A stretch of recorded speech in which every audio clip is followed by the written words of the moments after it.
ಇದರ ಅರ್ಥ ಏನಂದರೆ ಹನುಮಂತ ವಿದ್ಯೆ ಕಲಿತಂತಹ ಸ್ಥಳ ಇದು ಅಂತ. ಬಂಡೆನೇ ಸವಿದು ಹೋಗಿದೆ ಅಂದರೆ ಹನುಮಂತ ಅದೆಷ್ಟು ಸಾವಿರಾರು ಬಾರಿ ಬಂದು ಆ ಒಂದು ಬಂಡೆ ಮೇಲೆ ಕುಳಿತುಕೊಳ್ಳದಿರ್ಬೋದು ನೀವು ಅಂದಾಜು. ಹನುಮಂತ ಸೂರ್ಯದೇವನಿಂದ ವರವನ್ನು ಪಡೆದಂಥ ಸ್ಥಳ, ಹನುಮಂತ ಮರುಜನ್ಮ ಪಡೆದಂಥ ಸ್ಥಳ ಹನುಮನ ಪಾದ. ಈ ಸ್ಥಳದ ಬಗ್ಗೆ ನಾನು ಅನೇಕ ವಿಡಿಯೋಗಳನ್ನು ಆಲ್ರೆಡಿ ಮಾಡಿದ್ದೇನೆ. ಈಗ ಮತ್ತೆ ಈ ಒಂದು ಸ್ಥಳದ ಬಗ್ಗೆ ನಾನು ಯಾಕೆ ಮಾಡ್ತಾಯಿದ್ದೆ ಅಂದರೆ, ಇಲ್ಲಿ ಒಂದು ಅತಿ ಮುಖ್ಯವಾದ ಆಂಜನೇಯನಿಗೆ ಸಂಬಂಧಪಟ್ಟ ಇನ್ನೊಂದು ಬಹುಮುಖ್ಯವಾದ ಒಂದು ವಿಷಯವನ್ನು ನಿಮಗೆ ತಿಳಿಸೋದಕ್ಕೆ ನಾನು ವಿಡಿಯೋ ಮಾಡಿದ್ದೀನಿ.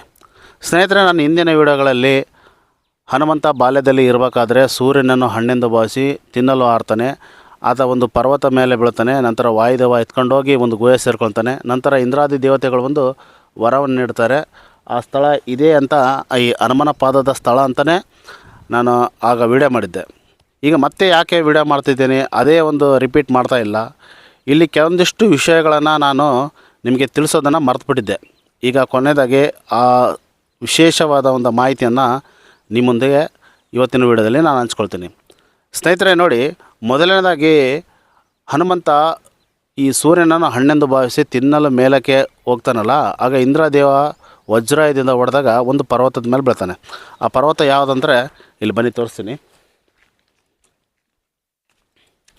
ಈಗ ನನ್ನ ಕಣ್ಣೆದುರಿಗೆ ಕಾಣ್ತಾ ಇದೆಯಲ್ಲ, ಅಲ್ಲಿ ಕಾಣ್ತಾ ಇದೆಯಲ್ಲ, ಅದೇ ಪರ್ವತದ ಮೇಲೆ ಅವತ್ತು ಹನುಮಂತ ಬಂದು ಬೀಳ್ತಾನೆ. ಬಿದ್ದಿರುವ ಒಂದು ಚಿತ್ರ ಕಾಣುತ್ತೆ. ಈ ಪರ್ವತ ಇಲ್ಲಿ ಕಾಣ್ತಿದೆಯಲ್ಲ, ಇಲ್ಲಿ ಕಲ್ಲುಗಳಲ್ಲಿ ಜೋಡಿಸಿದಾರಲ್ಲ, ಇಲ್ಲೇ ಬಂದು ಹನುಮಂತ ಬೀಳ್ತಾನೆ. ನಂತರ ವಾಯುದೇವ ಎತ್ಕೊಂಡು ಈ ಬೆಟ್ಟದ ಮೇಲೆ ಹೋಗ್ತಾನೆ.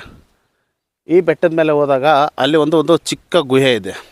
ಆ ಗುಹೆ ಒಳಗಡೆ ವಾಯುದೇವ ಸೇರ್ಕೊಳ್ತಾನೆ. ನಂತರ ಇಂದ್ರಾದಿ ದೇವತೆಗಳು ಏನು ಬಂದು ವರವನ್ನು ಇಡ್ತಾರೆ, ಅದು ಇದೇ ಸ್ಥಳ. ನೀವೆಲ್ಲ ಕತೆ ಏನು ಕೇಳಿದ್ದೀರ, ಅದು ಹನುಮಂತನ ಬಾಲ್ಯದಲ್ಲಿ ಅದೆಲ್ಲ ನಡೆದಿರೋದು ಇದೇ ಒಂದು ಪ್ರದೇಶದಲ್ಲಿ. ನಂತರ ನೋಡಿ, ಅಲ್ಲಿ ಹನುಮನ ಪಾದ ಅಂತ, ಇಲ್ಲಿ ಸ್ವಲ್ಪ ಕೆಳಗಡೆ ಅಲ್ಲಿ ಹನುಮನ ಪಾದ ಅಂತೇಳಿ ವಿಜಯನಗರದ ರಾಜರು ಒಂದು 5 ಅಡಿಯ ಒಂದು 2 ಪಾದಗಳನ್ನು ಕೆತ್ತನೆ ಮಾಡಿದೆ. ಅವ್ರು ಯಾಕೆ ಕೆತ್ತನೆ ಮಾಡಿದ್ದಾರೆ ಅಂದರೆ, ಅಲ್ಲಿ ಹನುಮಂತನ ಒಂದು ಹೆಜ್ಜೆ ಗುರುತು ಮೂಡಿದೆ. ಆ ಹನುಮಂತನ ಹೆಜ್ಜೆ ಗುರುತು ಹೇಗೆ ಮೂಡಿದೆ ಅಂದರೆ, ಅಲ್ಲಿ ಬಂದು ಬಂಡೆ ಸವಿದು ಹೋಗಿದೆ. ಆ ಬಂಡೆ ಸವಿಯೋಕ್ಕೆ ಕಾರಣ ಏನಪ್ಪ ಅಂದರೆ, ಹನುಮಂತ ದಿನಾಲು ಬಂದು ಅಲ್ಲಿ ಕುಳಿತುಕೊಳ್ತಿದ್ದ. ಅದು ಯಾಕೆ ಕುಳಿತುಕೊಳ್ತಿದ್ದ ಅಂದರೆ, ಸೂರ್ಯದೇವ ಒಂದು ವರವನ್ನು ನೀಡುತ್ತಾನೆ ಹನುಮಂತನಿಗೆ. ಅಂದರೆ ಸಕಲ ವೇದ ಶಾಸ್ತ್ರಗಳು, ಭೂಮಂಡಲದಲ್ಲಿರೋ ಎಲ್ಲ ವಿದ್ಯೆಗಳನ್ನು ಹನುಮಂತನಿಗೆ ಕಲಿಸೋದಾಗಿ ಮಾತು ಕೊಟ್ಟಿರ್ತಾನೆ. ಅದೇ ಪ್ರಕಾರ ಹನುಮಂತ ದಿನಾಲು ಒಂದು ಆ ಸ್ಥಳದಲ್ಲಿ ಕುಳಿತುಕೊಂಡು ವಿದ್ಯೆಯನ್ನು ಕಲಿತಾನೆ. ನೋಡಿ, ಆ ಬಂಡೆನೇ ಸವಿದು ಹೋಗಿದೆ ಅಂದರೆ ಹನುಮಂತ ಅದೆಷ್ಟು ಸಾವಿರಾರು ಬಾರಿ ಬಂದು ಆ ಒಂದು ಬಂಡೆ ಮೇಲೆ ಕುಳಿತುಕೊಳ್ಳದಿರ್ಬೋದು ನೀವು ಅಂದಾಜು ಮಾಡಿ. ಇದನ್ನು ಯಾವ ಒಂದು ಪ್ರಕಾರವಾಗಿ ಹೇಳ್ತಾ ಇದ್ದೀನಿ, ಇದು ನಾನು ಶಾಸನ ನೋಡಿ ಇಲ್ಲ ಬುಕ್ ನೋಡಿ ಈ ಸ್ಥಳದ ಬಗ್ಗೆ ಎಲ್ಲಿ ಕೂಡ ಉಲ್ಲೇಖಿಲ್ಲ. ಆದರೂ ಈ ಒಂದು ಕತೆ ಇಲ್ಲೇ ನಡೆದಿದೆ, ಹೀಗೆ ನಡೆದಿದೆ, ಒಂದು ಅತಿ ಸೂಕ್ಷ್ಮವಾದ ವಿಚಾರಗಳನ್ನು ನಾನು ಗ್ರಹಿಸಿ ಈ ಒಂದು ಇತಿಹಾಸನ ಹೇಳ್ತಾ ಇದ್ದೀನಿ. ನೋಡಿ, ವಾನರರ ಒಂದು ಕಲ್ಲುಗಳ ರಚನೆ ಮೂಲಕ ನನಗೆ ಈ ಒಂದು ಇತಿಹಾಸವನ್ನು ನಾನು ಬೆಳಕಿಗೆ ತರುವಂತಹ ಒಂದು ಸಹಾಯವಾಯಿತು.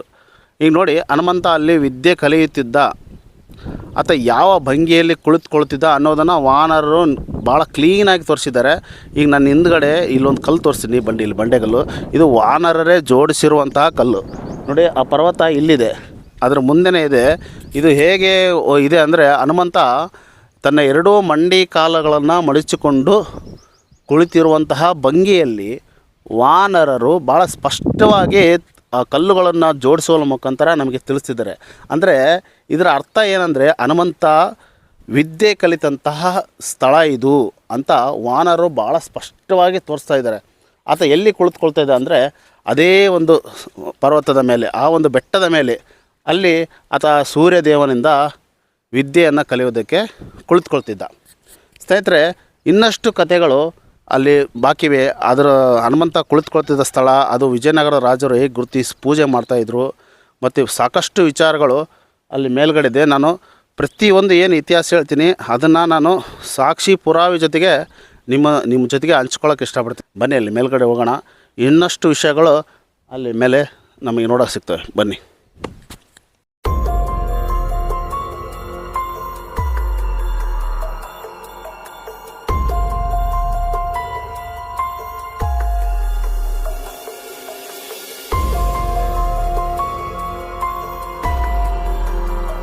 ಸ್ನೇಹಿತರೆ, ಹನುಮಂತ ಸೂರ್ಯದೇವನಿಂದ ವಿದ್ಯೆ ಕಲಿಯುತ್ತಿದ್ದಂತಹ ಸ್ಥಳ ಇದೆ. ಆತ ದಿನಾಲು ಕುಳಿತು ಅಲ್ಲಿ ನೋಡಿ ಆ ಬಂಡೆನೇ ಸವಿದೋಗಿದೆ. ನಿಮ್ಗೆ ಅನಿಸ್ತಾ ಇರ್ಬೋದು, ಇಷ್ಟು ದೊಡ್ಡ ಬಂಡೆ ಕೆಳಗಡೆ ಅಷ್ಟು ಆಜಾನುಬಾಹು ಹನುಮಂತ ಹೇಗೆ ಕುಳಿತುಕೊಳ್ತಿದ್ದ ಅಂತ ನಿಮ್ಮ ತಲೆ ಒಂದು ಪ್ರಶ್ನೆ ಇರುತ್ತೆ.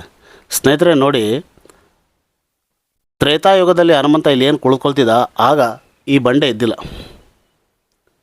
ರಾಮಾಯಣ ಸಂಪೂರ್ಣವಾಗಿ ಮುಗಿದಾಗ ನಂತರ ಈ ಒಂದು ಅದ್ಭುತವಾದ ಪವಿತ್ರವಾದ ಸ್ಥಳವನ್ನು ವಾನರರು ಬಿಸಿಲು ಮಳೆ ಗಾಳಿಗೆ ಹಾಳಾಗೋದಿರಲಿ ಅಂತೇಳಿ ಏನು ಮಾಡ್ತಾರೆ ಅಂದರೆ, ಈ ಎರಡೂ ಬಂಡೆಗಳ ನಡುವೆ ಈ ದೊಡ್ಡ ಬಂಡೆಯನ್ನು ನಡುವೆ ಇಟ್ಟಿದ್ದಾರೆ.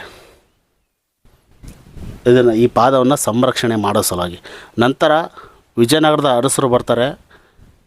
ಅವರು ಈ ಒಂದು ಸ್ಥಳದ ಬಗ್ಗೆ ತಿಳಿದುಕೊಂಡು ಇದನ್ನು ಪೂಜೆ ಮಾಡ್ತಾರೆ. ಇಲ್ಲಿ ನೋಡ್ತಾ ಇರ್ಬೋದು, ಈ ಬನ್ನಿಯಲ್ಲಿ ಇಲ್ಲೆಲ್ಲ ಸಣ್ಣ ಸಣ್ಣ ರಂಧ್ರಗಳನ್ನು ಕೊರೆದಿದ್ದಾರೆ. ನೋಡ್ತಾ ಇರ್ಬೋದು, ಇಲ್ಲೆಲ್ಲ ನೋಡಿ ಚಿಕ್ಕ ಚಿಕ್ಕ ರಂಧ್ರಗಳು.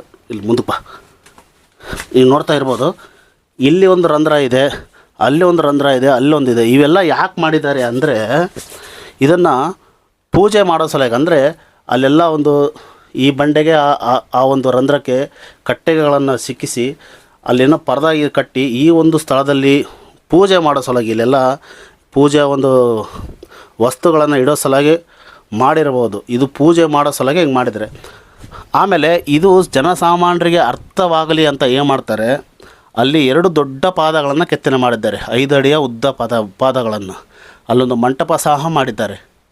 ಕಾಲಕ್ರಮೇಣ ಏನಾಗ್ಬಿಡಂದರೆ, ನಮ್ಮ ಜನರು ಇದನ್ನು ಮರ್ತೋಗ್ಬಿಟ್ಟಿದ್ದಾರೆ. ಇಂಥ ಅದ್ಭುತವಾದ ಪವಿತ್ರವಾದ ಹನುಮಂತನ ಈ ಸ್ಥಳವನ್ನು ಮರ್ತುಬಿಟ್ಟಿದ್ದಾರೆ. ನಾನು ಈ ಎಲ್ಲ ಇತಿಹಾಸವನ್ನು ಮತ್ತೆ ಬೆಳಕಿಗೆ ತರೋಕ್ಕೆ ಸಹಾಯ ಮಾಡಿದ್ದು ಯಾವುದಂದರೆ, ವಾನರರ ಇತಿಹಾಸ. ರಾಮಾಯಣ ನಡೆದಂತಹ ಸ್ಥಳಗಳಲ್ಲಿ ವಾನರರು ರಚನೆ ಮಾಡಿರುವ ಕಲ್ಲುಗಳನ್ನು ಗುರುತಿಸಿ, ಸಾಕಷ್ಟು ಕಲ್ಲುಗಳನ್ನು ನೋಡಿ. ನಾವೆಲ್ಲ ವಾನರ ರಚನೆ, ಯಾವ ನ್ಯಾಚುರಲ್ ಅಲ್ಲ, ಯಾವ ಜ್ವಾಲಾಮುಖಿಯಿಂದ ಉಂಟಾಗಿರೋದಲ್ಲ. ಜ್ವಾಲಾಮುಖಿಗಳಿಂದ ಪರ್ವತಗಳು ಉಂಟಾಗ್ತವೆ, ನಾನು ಒಪ್ತೀನಿ. ಆದರೆ ಅದರ ಮೇಲೆ ಇಟ್ಟಿರುವಂಥ ಕಲ್ಲುಗಳಿವೆ, ವಾನರರು ರಚಿಸಿರುವಂತಹ ಕಲ್ಲುಗಳೇ. ಅವುಗಳನ್ನು ನಾನು ಸುಮಾರು ವರ್ಷಗಳ ಕಾಲ ಅಧ್ಯಯನ ಮಾಡಿದ್ದೀನಿ.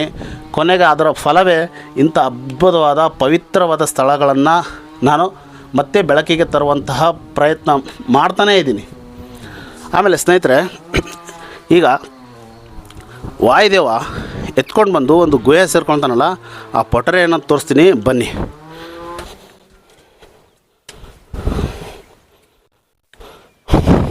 ಸ್ನೇಹಿತರೆ, ನೀವೇನು ನೋಡ್ತಾ ಇದ್ದೀರಾ, ಅವತ್ತು ವಾಯುದೇವ ಎತ್ಕೊಂಡು ಬಂದು ಬಾಲ ಹನುಮಂತನನ್ನು ಇದೇ ಪೊಟರೆ ಒಳಗಡೆನೇ ಹೋಗ್ತಾನೆ. ಇಲ್ಲಿ ನೋಡ್ತಾ ಇದ್ದೀರಲ್ಲ, ಇದು ಒಬ್ಬ ಮನುಷ್ಯ ಏನೋ ಒಂದು 2-3 ಹೋಗಿ ಒಳಗಡೆ ಇರ್ಬೋದು, ಅಷ್ಟು ವಿಶಾಲವಾಗಿ ಅಗಲವಾಗಿದೆ. ಇದರೊಳಗಡೆ ಅವತ್ತು ವಾಯುದೇವ ಬಾಲ ಹನುಮಂತನನ್ನು ಎತ್ಕೊಂಡು ಹೋಗ್ತಾನೆ. ನೀವು ಆಮೇಲೆ ಇದಕ್ಕೆ ಏನು ಪುರಾವೆ ಇದೆ ಅಂತ ನೀವು ಕೇಳಿರ್ಬೋದು ನನಗೆ. ಅವತ್ತು ವಿಜಯನಗರದ ಒಂದು ರಾಜರೇನಿದೆ, ಇದಕ್ಕೆಲ್ಲ ಅವತ್ತು ಸುಣ್ಣ ಹಚ್ತಿರಂತ ಕಾಣುತ್ತೆ. ಇದೆಲ್ಲ ಒಂದು ಪವಿತ್ರವಾದ ಸ್ಥಳ ಅಲ್ಲ. ಇಲ್ಲಿ ಬನ್ನಿ, ಇಲ್ಲಿ ಸೂಕ್ಷ್ಮವಾಗಿ ನೋಡಿ, ಇಲ್ಲಿ ಸುಣ್ಣದ ಗುರುತು ಕಾಣುತ್ತಿರ್ಬೋದು ನಿಮಗೆ. ಯಾವುದರ ಒಂದು ದೈವಿಕವಾದ ಸ್ಥಳಕ್ಕೆ ಅದನ್ನು ಅಲಂಕಾರ ಮಾಡೋದು, ಪೂಜೆ ಮಾಡೋದು, ಅದನ್ನು ಗುರುತಿಸೋದು ಆಗಿನ ಒಂದು ಪದ್ಧತಿ. ನೋಡಿ, ಇಲ್ಲಿ ಸುಣ್ಣ ನೋಡಿ, ಇದಕ್ಕೆಲ್ಲ ಸುಣ್ಣ ಹಚ್ಚಿದ್ದಾರೆ. ಇದೇನು ನಾನು ತಂದು ಹಚ್ಚಿರೋದಲ್ಲ, ಮತ್ತೆ ತಪ್ಪು ತಿಳ್ಕೊಬೇಡಿ. ಈಗೆಲ್ಲ ನೋಡಿ, ಸಣ್ಣ ಪುಟ್ಟ ಕಲೆಗಳು ಇಲ್ಲಿವೆ ನೋಡಿ. ಈಗ ಸಣ್ಣ ಪುಟ್ಟಗಳು ಅವತ್ತಿನ ದಿನಗಳೇ ಇದಕ್ಕೆಲ್ಲ ಸುಣ್ಣ ಹಚ್ಚಿದ್ದಾರೆ. ಅಂದರೆ ಇದೊಂದು ದೈವಿಕವಾದ ಸ್ಥಳ, ಇದು ಹನುಮಂತನ ಒಂದು ಪವಿತ್ರ ಸ್ಥಳ ಅಂತ ಗುರುತಿಸೋಕೆ ಹೀಗೆ ಮಾಡಿದ್ದಾರೆ. ಆಮೇಲೆ ಇನ್ನೊಂದು, ನಿಮಗೆ ನಾನು ಏನೇನು ಇತಿಹಾಸ ಹೇಳ್ತೀನಿ, ಬಾಯಿ ಬಂದಂಗೆ ಹೇಳೋಲ್ಲ, ಸುಳ್ಳು ಪೊಳ್ಳೆ ಮಿಕ್ಸ್ ಮಾಡಲ್ಲ, ಇದ್ದ ಸತ್ಯನ ಇದ್ದಾಗೆ ಹೇಳ್ತೀನಿ. ಇದು ಸೂರ್ಯ ಚಂದ್ರ ಇರುವಷ್ಟೇ ಸತ್ಯವಾದ ಇತಿಹಾಸ. ಆಮೇಲೆ ಇನ್ನೊಂದು ಈ ಕಡೆ ಬನ್ನಿ, ಇಲ್ಲಿ ನೋಡಿ, ಹನುಮನ ಪಾದಗಳು 2 ಅಲ್ಲಿವೆ ನೋಡಿ.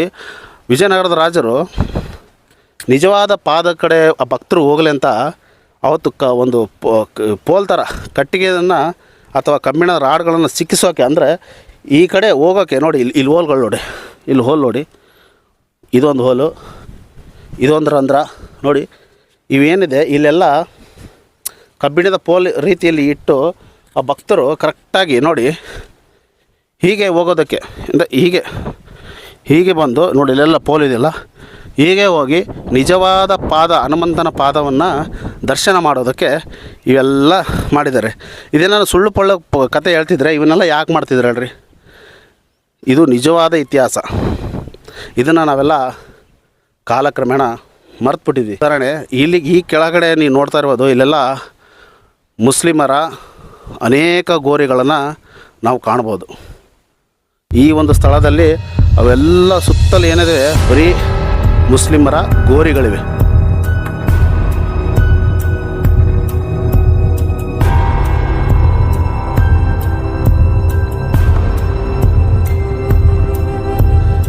ಸ್ನೇಹಿತರೆ, ಇದಾಗಿತ್ತು ಈ ಒಂದು ಅದ್ಭುತವಾದ ಪವಿತ್ರವಾದ ಸ್ಥಳದ ಬಗ್ಗೆ. ಈ ಸ್ಥಳವನ್ನು ನೀವೇನಾದ್ರು ನೋಡಿಲ್ಲ ಅಂದರೆ ನೀವು ಗೂಗಲ್ ಲೊಕೇಶನ್ ಹನುಮನ ಅಂತ ಟೈಪ್ ಮಾಡಿದ್ರೆ ಸಾಕು. ಇಲ್ಲಿ 2 ಮಾರ್ಗಗಳಿವೆ. ಒಂದು ಕಾಮನಾಗಿ ಇಲ್ಲೊಂದು ಮಸೀದಿ ಮುಂದೆ ಬರುವಂತಹ ಮಾರ್ಗ, ಖಂಡಿತವಾಗಿ ಆ ಕಡೆ ಬರಬೇಡಿ. ನೀವು ತಳವಾರ ಘಟ್ಟಕ್ಕೆ ಹೋಗ್ಬೇಕಾದ್ರೆ ಎಡಭಾಗದಲ್ಲಿ ಒಂದು ರಸ್ತೆ ಹೋಗುತ್ತೆ. ಆ ರಸ್ತೆ ಸೀದಾ ಬಂದರೆ ಅಲ್ಲೊಂದು ಪಾಳು ಬಿದ್ದಿರೋ ಹಳೆಯ ಮಂಟಪ ಇದೆ. ಆ ದಾರಿಯನ್ನು ಹುಡ್ಕೊಂಡು ಬಂದರೆ ಅಲ್ಲಿ ನಿಮಗೆ ಹನುಮಂತ ಧ್ಯಾನಕ್ಕೆ ಕುಳಿತಿರುವಂತಹ ಒಂದು ಅದ್ಭುತವಾದ ಒಂದು ಬಂಡೆಕಲ್ಲು ಸಿಗುತ್ತೆ. ಅದನ್ನು ನೋಡಿಕೊಂಡು ಹಾಗೆ ನೀವು ಮೇಲ್ಗಡೆ ಬಂದರೆ ಇಲ್ಲಿ ನೀವು ಹನುಮನ ಪಾದವನ್ನು ನೋಡ್ತೀರಿ. ಇಲ್ಲಿ ಅದ್ಭುತವಾದ ಪವಿತ್ರವಾದ ಸ್ಥಳ ಇದು. ಹನುಮಂತ ಸೂರ್ಯದೇವನಿಂದ ವರವನ್ನು ಪಡೆದಂಥ ಸ್ಥಳ, ಹನುಮಂತ ಮರುಜನ್ಮ ಪಡೆದಂಥ ಸ್ಥಳ. ನಾನು ಯಾಕೆ ಈ ಸ್ಥಳದ ಬಗ್ಗೆ ಹೆಚ್ಚು ವಿಡಿಯೋ ಮಾಡ್ತೀನಿ ಅಂದರೆ, ಅಂಜನಾದ್ರಿ ಪರ್ವತ ಎಷ್ಟು ಈಗ ಪ್ರಖ್ಯಾತಿಯಾಗಿದೆ, ಅಷ್ಟೇ ಒಂದು ಪ್ರಖ್ಯಾತಿ ಈ ಒಂದು ಸ್ಥಳಕ್ಕೆ ಸಿಗಬೇಕು. ಯಾಕೆಂದರೆ ಈ ಒಂದು ಸ್ಥಳ ಸಾಮಾನ್ಯವಾದ ಸ್ಥಳ ಅಲ್ಲ. ಹನುಮಂತನಿಗೆ ಮರುಜನ್ಮ ನೀಡಿದಂಥ ಸ್ಥಳ, ಹನುಮಂತನನ್ನು ಚಿರಂಜೀವಿಯಾಗಿಯನ್ನು ಮಾಡಿದಂಥ ಸ್ಥಳ.